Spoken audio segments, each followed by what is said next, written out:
Eastern philosophy and medicine, originating in ancient India and China, have traditionally regarded body structures and the life processes occurring within as inseparable. Their terminology resides halfway between structure and function and identifies certain entities in the human body, representing the flow of life energy and, in some sense, conduits for that flow that do not correspond to anatomical structures recognized by Western science and medicine. The chakras are the energy centers in a person's biological field and are responsible for his or her physiological and psychological condition as well as certain groups of organs. All vital functions of the human body are determined by energy that spins in the chakras. These can be defined as whirlpools referred, and in Indian, they are considered energy bursts or wheels. The process of energy transformation happens exactly in these centers. Vital energy, along with blood, circulates around the meridians in the chakras and fuels all organs and systems in the human body. When the circulation in these meridians stagnates, the human body becomes susceptible to various disorders. An excellent preventative method, designed explicitly to battle such stagnation, is Qigong, an ancient Chinese method for self-healing which activates the energy centers. Qigong teaches people to release the energy themselves by massaging specific areas corresponding to the different chakras. There are 49 chakras mentioned in the Vedic canons, 7 of which are basic, 21 are in the second circle, and 21 in the third circle. According to the Vedas, there are multiple energy channels leading to different locations from the chakras. 3 of these channels are basic. The first one, called Sushumna, is hollow and is concentrated in the spine. The other 2 energy pathways, Ida and Pingala, are located on either side of the spine.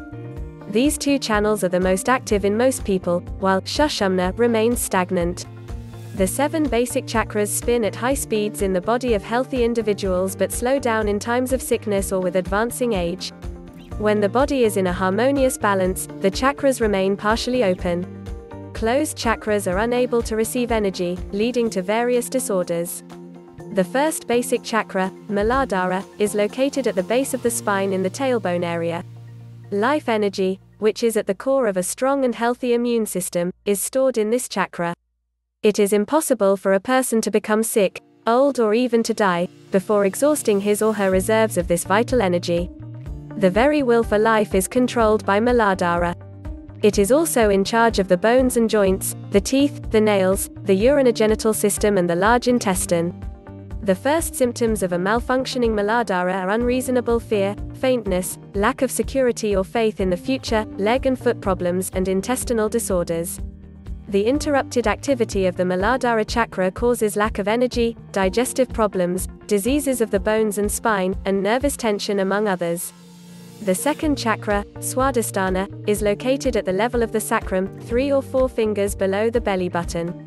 This chakra regulates the pelvis, the kidneys and sexual functions. We also feel other people's emotions through this chakra. Symptoms of a malfunctioning Swadhisthana are kidney problems, cystitis and arthritis. The third chakra, Manipura, is found in the solar plexus area. This chakra is the center for storing and distributing energy produced by digestion and breathing. It is responsible for vision, the gastrointestinal system, the liver, the gallbladder, the pancreas and nervous system. Symptoms of a stagnant Manipura are as follows: increased and constant worrying, as well as stomach, liver and nervous disorders. The fourth chakra, Anahata, also called the heart chakra, is located in the chest area. We generate and receive love through this chakra.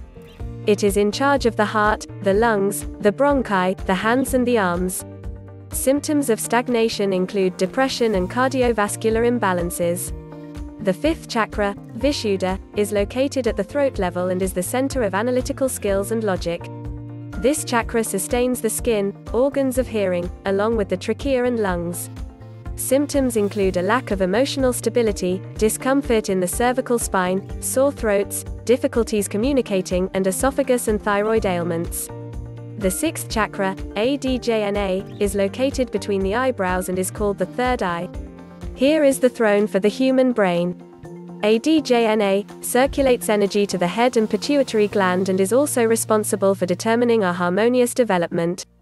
If a person's third eye ceases to function properly, one might notice a decrease in intellectual ability, headaches and migraines, earaches, olfactory illnesses, and psychological disorders.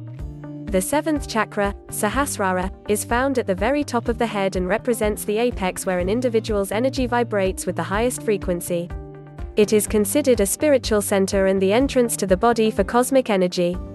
A stagnant Sahasrara can result in a decrease in or lack of inner wisdom, as well as a lack of basic intuition. With this basic knowledge of the first 7 chakras, we can address the question, how do we use this information to locate the causes of our troubles and problems, and with the help of Eastern medicine, learn to control the functions of the chakras ourselves? From the perspective of Eastern medicine, our health depends on the distribution of our energy consciousness informational field. A shortage of energy inevitably causes ailments. According to Tibetan medicine, the only difference between youth and old age, and between a sick and healthy individual, is the difference in the rotating speed of the whirlpool energy centers of the chakras. If these different speeds are balanced, old people will rejuvenate and sick people will heal. Therefore, the best way to preserve and keep our health, youth and vitality is to restore and maintain a balanced movement of the energy centers. The easiest way to keep the chakras balanced is through a set of physical exercises. Yanis called these not simply exercises, but rituals. These rituals allow the human body to mold its energy centers to an ideal level of function. The 7 rituals, one for each chakra, must be performed together every morning and when not possible, in the evening.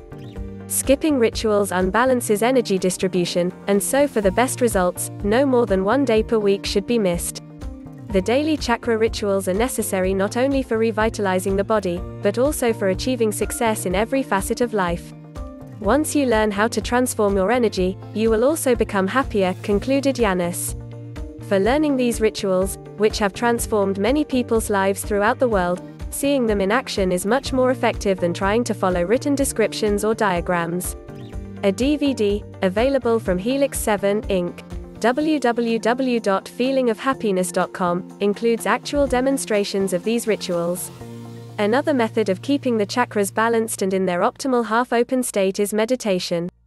Meditative methods are universal to the human experience. They have accumulated over the ages through many different cultures and have proven their value in attaining peace, clarity, equanimity and in transcending despair. People who meditate on a regular basis are usually calmer, more secure, more joyful and more productive human beings. They are more effective in their everyday lives because they use their mental and physical potential, abilities and skills to their fullest extent. All too often, we humans fail to realize the great latent powers which are, as yet, unawakened in our bodies. We must learn how to revive and utilize them. This can only be achieved through meditation. Eastern men of wisdom, who believed meditation to be a vital necessity, stumbled on this discovery more than 1,000 years ago.